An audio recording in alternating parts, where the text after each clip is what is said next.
হায় রে মোবাইল, তুই কত কিছুই না খাইলি।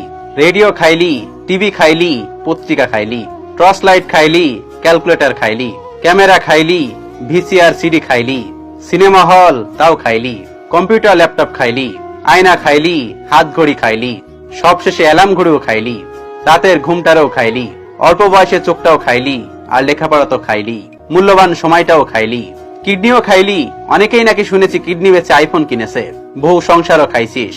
আর সংসারে মানুষদের মধ্যে প্রাইভেসি আজকাল নেই বললেই চলে। তুই তো সবই খাইলি। আমরা ছোটবেলায় সময় পেলে বড় ছোট সবাই একত্রে বসে গল্প করতাম, আড্ডা দিতাম। কতই না মধুর ছিল দিনগুলো। আর এখন মায়ের পেট থেকে পড়েই মোবাইল নিয়ে বসে যাই। আগে বিকাল হলে হাডুডু খেলা, ঘুড়ি ওড়ানো, ফুটবল খেলা, ক্রিকেট খেলা, কতই না খেলা হতো। প্রতিদিনই ঈদের আনন্দ দোলা দিত মনে। আফসোস, এখনকার পোলাপান মোবাইলটা নিয়ে চোরের মতো কোনায় বসে থাকে। 5 জন বন্ধু এক হলেও কথা হয় না।